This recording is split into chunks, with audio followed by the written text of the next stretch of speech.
మరో breaking news. Pocharam Srinivasa Reddy ఇంట్లోకి మాజీ ఎమ్మెల్యే బాల్క సుమన్ చొరబడడాన్ని పోలీసులు సీరియస్ గా తీసుకున్నారు. పోచారం ఇంటికి చేరుకున్న west zone DCP Vijay Kumar అక్కడ పరిస్థితిపై ఆరా తీశారు.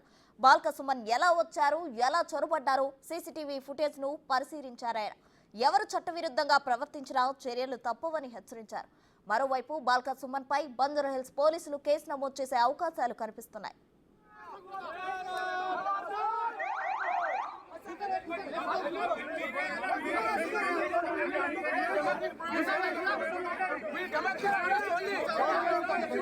ప్రజాస్వామ్యాన్ని కాపాడండి.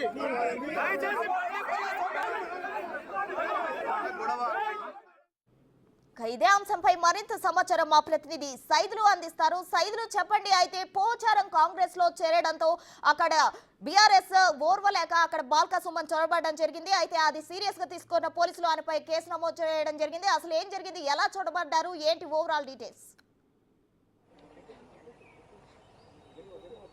ప్రస్తుతం ఈ రోజు ఉదయం 10 గంటల సమయంలో సీఎం రేవంత్ రెడ్డి, మంత్రి పొంగులేటి శ్రీనివాసరెడ్డి వీళ్ళిద్దరు కూడా బంజారాహిల్స్ నివాసానికి, పోచారం శ్రీనివాసరెడ్డి నివాసానికి చేరుకున్నారు. అయితే ఇక్కడికి వచ్చిన తర్వాత పోచారం శ్రీనివాసరెడ్డి సీఎం రేవంత్ రెడ్డిని, మంత్రి పొంగులేటి శ్రీనివాసరెడ్డి ఇద్దరిని కూడా బొకే ఇచ్చి తన ఇంట్లోకి ఆహ్వానించారు. అయితే లోపల సీఎం రేవంత్ రెడ్డి తోటి ఎమ్మెల్యే పోచారం శ్రీనివాసరెడ్డి భేటీ అయ్యారు. దాదాపుగా గంటకు పైగా సమావేశం కొనసాగుతుంది. అయితే ఆ సమయంలో ఊహించిన విధంగా అనూహ్య పరిణామం ఒకటి చోటు చేసుకుంది.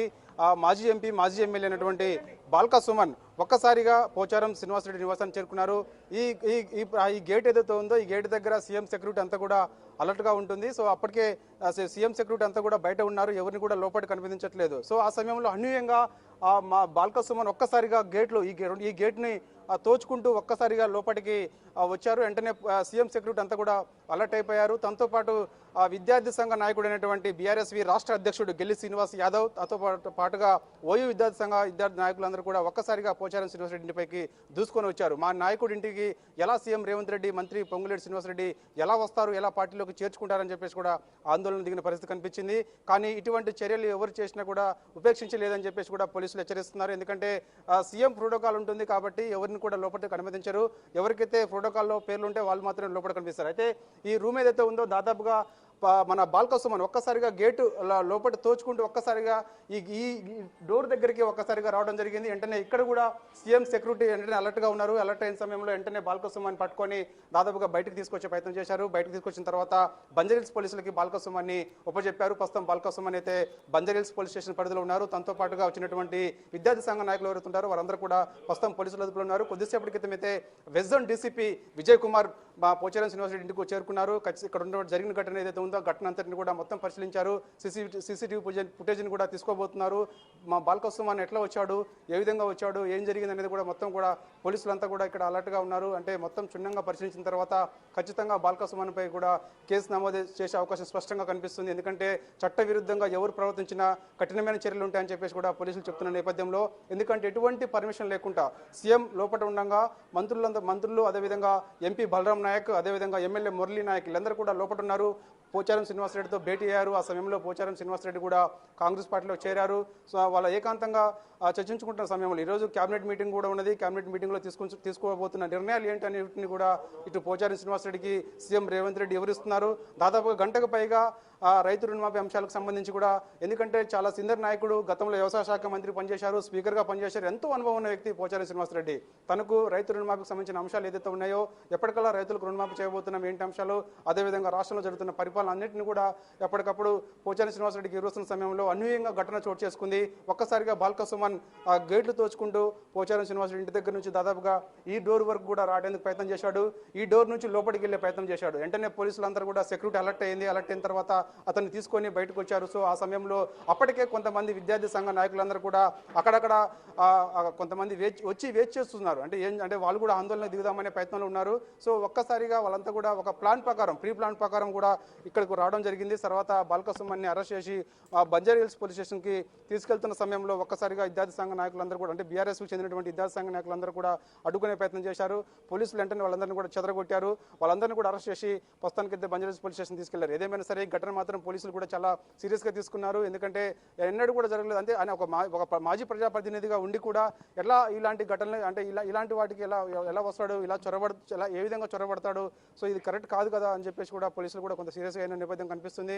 ఎందుకంటే ఆయన ఒక మాజీ ప్రజాప్రతినిధి కాబట్టి సరిపోయింది, అదే ఏరే వాళ్ళు అయితే ఎలా ఉండేది కాబట్టి. సో ఇలాంటి ఘటనలు మరోసారి పునరావృతం కాకుండా పోలీసులు కూడా తనపై ఖచ్చితంగా కేసులు కూడా నమోదు చేసే అవకాశం ఉంది.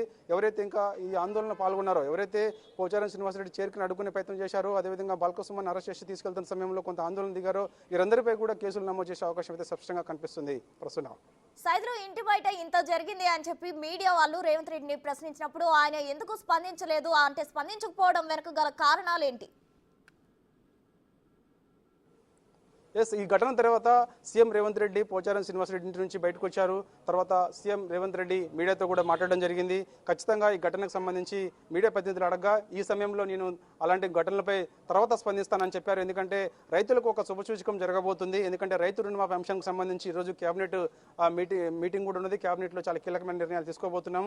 సో అది ముఖ్యంగా రైతు రుణమాఫీకి సంబంధించిన అంశం కాబట్టి, సో అందుకు మేము ఈ సమయంలో ఇలాంటి ఘటనలు ఏదైతే ఉన్నా ఖచ్చితంగా త్వరలోనే స్పందిస్తా అని చెప్పేసి కూడా సీఎం రేవంత్ రెడ్డి చెప్పారు. అదేవిధంగా తర్వాత సీఎం రేవంత్ రెడ్డి మాట్లాడిన తర్వాత మన పోచారం శ్రీనివాసరెడ్డి కూడా మీడియాతో మాట్లాడాడు. మీడియాతో మాట్లాడినప్పుడు మీడియా ప్రతినిధులు అడిగిన ప్రశ్నకు కూడా తను సమాధానం చెప్పారు. ఎందుకంటే సార్ మిమ్మల్ని అడ్డుకునే ప్రయత్నం కొంతమంది చేస్తున్నారు, దాన్ని ఎలా చూస్తున్నారు అన్నప్పుడు, నేను గతంలోనే నా పుట్టుకే కాంగ్రెస్, గతంలో నేను తెలుగుదేశం నుంచి బీఆర్ఎస్లోకి వచ్చినప్పుడు మరి ఏం చేశారు, అప్పుడు ఎవరు నన్ను అడ్డుకోలేదు కదా, ఇప్పుడు నా ఇష్టంగానే నేను స్వయంగానే సీఎం రేవంత్ రెడ్డిని నా ఇంటికి ఆహ్వానించాను, నా ఇష్ట ప్రకారమే నేను కాంగ్రెస్ పార్టీలో చేరాను, నేను చిన్నపిల్లని ఏం కాదు, నాకు అన్నీ తెలుసు అని చెప్పేసి కూడా తను చెప్పిన నేపథ్యం కనిపించింది. కాబట్టి సో ఈ ఎవరైతే బయట ఆందోళన చేశారో వారిపైన కూడా పోచారం శ్రీనివాసరెడ్డి కొంత సీరియస్గా ఉన్నారు. ఎందుకంటే చాలా సీనియర్ నాయకుడు బీఆర్ఎస్ పార్టీలో, సో గతంలో కూడా. ఎందుకంటే ఇలాంటి ఎవరిష్టంగా వాళ్ళు పార్టీలో చేరుతుంటారు, ఎవరి అభిప్రాయం వాళ్ళకు ఉంటుంది. కానీ ఒకరి అభిప్రాయాన్ని కొందరు ఈ విధంగా ప్రవర్తించడం సరైనది కాదు అని చెప్పేసి కూడా చెప్తున్న నేపథ్యం కనిపించింది. ఏదైనప్పటికీ కూడా జరిగిన ఘటనపై కూడా పోలీసులు చాలా సీరియస్గా ఉన్నారు.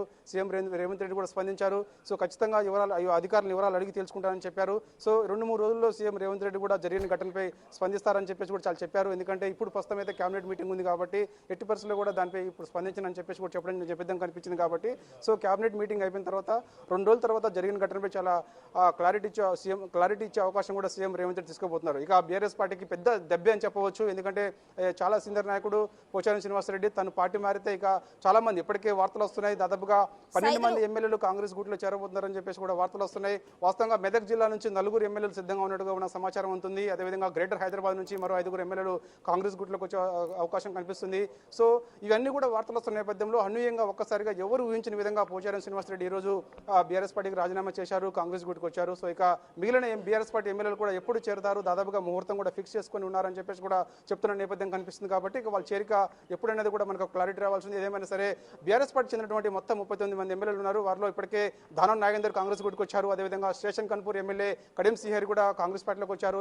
మిగతా వాళ్ళందరూ కూడా కాంగ్రెస్ పార్టీలోకి వచ్చేందుకు సిద్ధంగా ఉన్నారు. సో వాళ్ళ చేరిక త్వరలోనే ఉండబోతుందని చెప్పేసి చెప్తున్న నేపథ్యం కనిపిస్తుంది. సో ఇక ఏదేమైనా సరే మంచి సీనియర్ నాయకుడు పోచారం శ్రీనివాసరెడ్డి ఎంతో అనుభవం ఉన్న నాయకుడు కాబట్టి, ఇలాంటి వారు పార్టీ మారారు కాబట్టి సో ఇక బీఆర్ఎస్ పార్టీకి పెద్ద దెబ్బే అని కూడా చెప్పవచ్చు. ప్రస్తుతం సైదులో ఈ విధంగా ఆందోళన చేసిన బాల్కసుమన్ పై ఏ సెక్షన్ల కింద కేసు నమోదు చేసే అవకాశం ఉంది?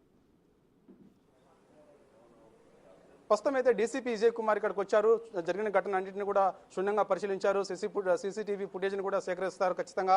సో ఇక జరిగిన ఆందోళనకు సంబంధించి ఇక్కడ ఉన్నటువంటి ఎవరైతే అధికారులు ఉన్నారో ప్రస్తుతం వాళ్ళందరినీ అడిగి తెలుసుకున్నారో. తర్వాత అతనిపై కూడా పలు సెక్షన్ల కింద కేసులు నమోదు చేసే అవకాశం ఉంది. మనకి సాయంత్రం కల్లా ఒక క్లారిటీ రాబోతుంది. ఏ సెక్షన్ల కింద బాల్కసుమన్ అదేవిధంగా ఆయనతో పాటు ఉన్నటువంటి విద్యార్థి సంఘ నాయకులు ఎవరైతే ఉన్నారో వారిపై ఏ విధంగా ఎలాంటి సెక్షన్స్ కేసులు నమోదు చేశారనేది కూడా మనకి బంజారాహిల్స్ పోలీసులు కూడా ఒక క్లారిటీ ఇవ్వబోతున్నారు. సో ప్రస్తుతం అయితే మాత్రం బంజారాహిల్స్ పోలీస్ స్టేషన్ పరిధిలోనే ఇలా పోలీసుల అదుపులోనే ఇక్కడ ఆందోళన చేసినటువంటి నాయకులు ఎవరైతే ఉన్నారో బాల్కసుమన్తో పాటుగా అదేవిధంగా బీఆర్ఎస్పీ రాష్ట్ర అధ్యక్షుడు గెల్లి శ్రీనివాస్ యాదవ్, తనతో పాటుగా కొంతమంది నాయకులు విద్యార్థి సంఘ నాయకులు ఎవరైతే వాళ్ళందరూ కూడా బంజారాహిల్స్ పోలీసుల అదుపులో ఉన్నారు. కాబట్టి సో కాసేపట్లో వాళ్ళ మీద నమోదు చేసే కేసులు ఏదైతే ఉన్నాయో అవి కూడా క్లారిటీ వచ్చే అవకాశం ఉంది. వాళ్ళందరూ ఖచ్చితంగా అరెస్ట్ చేసే అవకాశం కనిపిస్తుంది. అరెస్ట్ చేసిన తర్వాత వారందరినీ కూడా మరి స్టేషన్ బెయిల్ ఇచ్చి పంపిస్తారా, లేదంటే చర్లపల్లి లేదా చెంచల్గూడ కూడా తరలిస్తారా అనేది కూడా క్లారిటీ రావాల్సింది. ఏదేమైనా సరే ఇప్పుడైతే మాత్రం డీసీపీ విజయ్ కుమార్ అయితే మాత్రం ఇక్కడికి వచ్చి మొత్తం జరిగిన ఘటన అంతా కూడా పరిశీలించారు. సో ఇక బంజారాహిల్స్ పోలీస్ స్టేషన్ కూడా డీసీపీ విజయ్ కుమార్ వెళ్ళబోతున్నారు. అక్కడ సీఐని కూడా క్లారిటీ తీసుకోబోతున్నారు. తీసుకున్న తర్వాత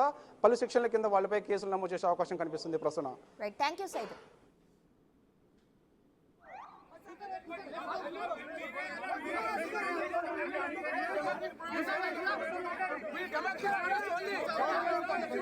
ప్రజాస్వామ్యాన్ని కాపాడండి.